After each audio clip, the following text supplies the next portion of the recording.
राधे कृष्णा। एकादशी व्रत भगवान विष्णु को समर्पित होता है और इसे सभी को स्वेच्छा से करना चाहिए। विशेष रूप से जो लोग पापों से मुक्त होना चाहते हैं और भगवान का आशीर्वाद प्राप्त करना चाहते हैं। एकादशी व्रत करने के कुछ नियम हैं जिन्हें हर किसी को पालन करना चाहिए। दशमी तिथि से ही व्रत के नियमों का पालन करें। मांस, मछली, प्याज, दाल और शहद जैसे खाद्य पदार्थों का सेवन नहीं करना चाहिए। रात्रि में ब्रह्मचर्य का पालन करना चाहिए। एकादशी के दिन सुबह दांत साफ करने के लिए लकड़ी का दातून इस्तेमाल नहीं करना चाहिए। इसकी जगह नींबू, जामुन या आम के पत्तों का प्रयोग करें। एकादशी के दिन चावल का सेवन भी वर्जित होता है। एकादशी के दिन किसी का अपमान नहीं करना चाहिए, किसी की निंदा नहीं करनी चाहिए। एकादशी के दिन वृक्ष से पत्ते नहीं तोड़ने चाहिए। एकादशी के दिन बाल या नाखून नहीं काटने चाहिए। एकादशी के दिन कम से कम बोलना चाहिए। भगवान का भजन करना चाहिए। एकादशी के दिन किसी का दिया हुआ अन्न नहीं खाया जाता। इस दिन मन में किसी भी प्रकार का विकार उत्पन्न ना होने पाए। मन में किसी भी प्रकार का विकार उत्पन्न नहीं होने देना चाहिए।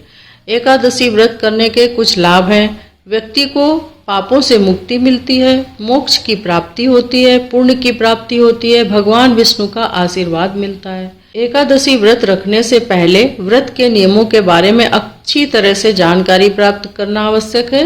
व्रत के दौरान नियमों का पालन करके व्यक्ति को उत्तम फल प्राप्त होता है। और आज तो निर्जला एकादशी है, तो निर्जला एकादशी में निर्जल व्रत रखेंगे तो आप मोक्ष को प्राप्त हो जाएंगे।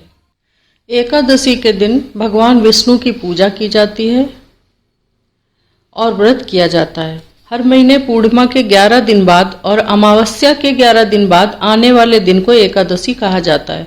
इस दिन भगवान विष्णु का पूजन और व्रत करने से घर में सुख समृद्धि आती है, सभी पापों का नाश होता है, मोह माया के बंधन खत्म हो जाते हैं और मोक्ष की प्राप्ति होती है।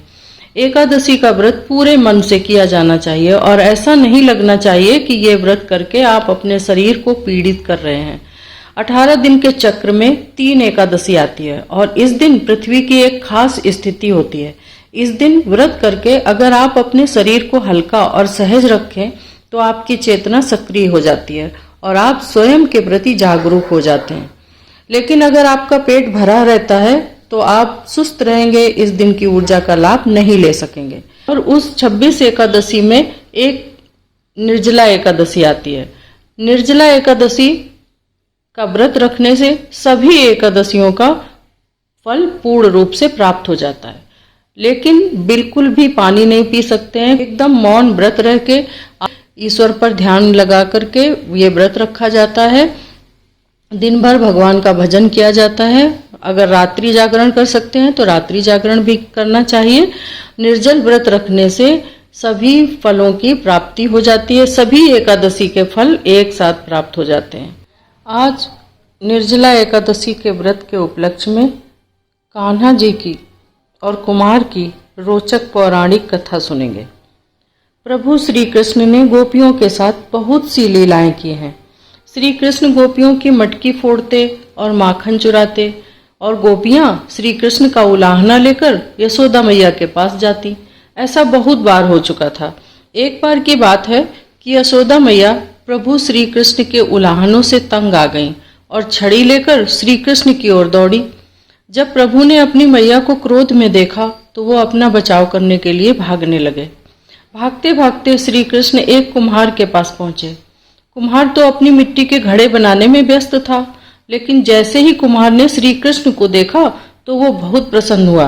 कुम्हार जानता था कि श्री कृष्ण साक्षात परमेश्वर हैं। तब प्रभु ने कुम्हार से कहा कि कुम्हार जी, आज मेरी मैया मुझ पर बहुत क्रोधित है। मैया छड़ी लेकर मेरे पीछे आ रही हैं। भैया मुझे कहीं छुपा लो।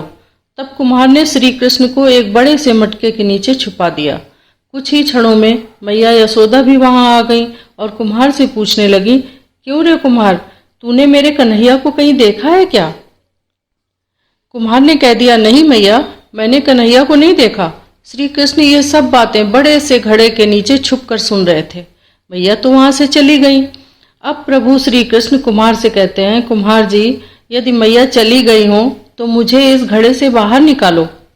कुम्हार बोला, ऐसे नहीं प्रभु जी, पहले मुझे 84 लाख योनियों के बंधन से मुक्त करने का वचन दीजिए। भगवान मुस्कुराए और कहा, ठीक है, मैं तुम्हें 84 लाख योनियों से मुक्त करने का वचन देता हूँ, अब तो मुझे बाहर निकाल दो। कुम्हार कहने लगा, मुझे अकेले नहीं प्रभु, मेरे परिवार के सभी लोगों को भी 84 लाख योनियों के बंधन से मुक्त करने का वचन दोगे तो मैं आपको इस घड़े से बाहर निकालूंगा। प्रभु जी कहते हैं, चलो ठीक है, उनको भी 84 लाख योनियों के बंधन से मुक्त होने का मैं वचन देता हूँ, अब तो मुझे घड़े से बाहर निकाल दो। फिर कुम्हार ने कहा, बस प्रभु जी, एक विनती और है, उसे भी पूरा करने का वचन दे दो तो मैं आपको घड़े से बाहर निकाल दूंगा। भगवान बोले, वो भी बता दे, क्या कहना चाहता है भाई। कुम्हार कहने लगा, प्रभु जी, जिस घड़े के नीचे आप छुपे हो उसकी मिट्टी मेरे बैलों के ऊपर लाद कर लाई गई है, मेरे इन बैलों को भी 84 के बंधन से मुक्त करने का वचन दो। भगवान ने कुम्हार के प्रेम पर प्रसन्न होकर उन बैलों को भी 84 के बंधन से मुक्त होने का वचन दे दिया। प्रभु बोले, अब तो तुम्हारी सारी इच्छाएं पूरी हो गईं, अब तो मुझे घड़े से बाहर निकाल दो। तब कुम्हार कहता है, अभी नहीं भगवान, बस एक अंतिम इच्छा और है, उसे भी पूरी कर दीजिए। और वो इच्छा यह है, जो भी प्राणी हम दोनों के बीच के इस संवाद को सुनेगा उसे भी आप 84 लाख योनियों के बंधन से मुक्त कर देंगे। बस ये वचन दे दीजिए, फिर मैं आपको इस घड़े से बाहर निकाल दूंगा। कुम्हार की प्रेम भरी बातों को सुनकर प्रभु श्री कृष्ण बहुत खुश हुए और कुम्हार की इस इच्छा को भी पूरा करने का वचन दे दिया। फिर कुम्हार ने बाल श्री कृष्ण को घड़े से बाहर निकाला, उनके चरणों में साष्टांग प्रणाम किया, प्रभु जी के चरण धोए और चरणामृत लिया, अपनी पूरी झोपड़ी में चरणामृत का छिड़काव किया और प्रभु जी के गले लगकर इतना रोए कि प्रभु में ही विलीन हो गए। जरा सोचिए, जो बाल श्री कृष्ण 7 कोस लंबे चौड़े गोवर्धन पर्वत को अपनी एक उंगली पर उठा सकते हैं, तो क्या वो एक घड़ा नहीं उठा सकते थे? लेकिन बिना प्रेम रीझे नहीं नटवर नंद किशोर, कोई कितने भी यज्ञ करे, अनुष्ठान करे, कितना भी दान करे, व्रत करे, चाहे कितनी भी भक्ति करे, लेकिन जब तक मन में प्राणी मात्र के लिए प्रेम नहीं होगा, प्रभु श्री कृष्ण नहीं मिल सकते। इसलिए भक्ति में प्रेम और निश्चल भक्ति से प्रेम करना बहुत अनिवार्य है। राधे राधे। निर्जला एकादशी पर निर्जल व्रत रहा जाता है, अर्थात जल का सेवन भी नहीं किया जाता, कुछ भी नहीं खाया पिया जाता, दिन भर भगवान का मंत्र बोला जाता है, हरे कृष्ण कृष्ण कृष्ण हरे हरे, हरे राम राम राम हरे हरे।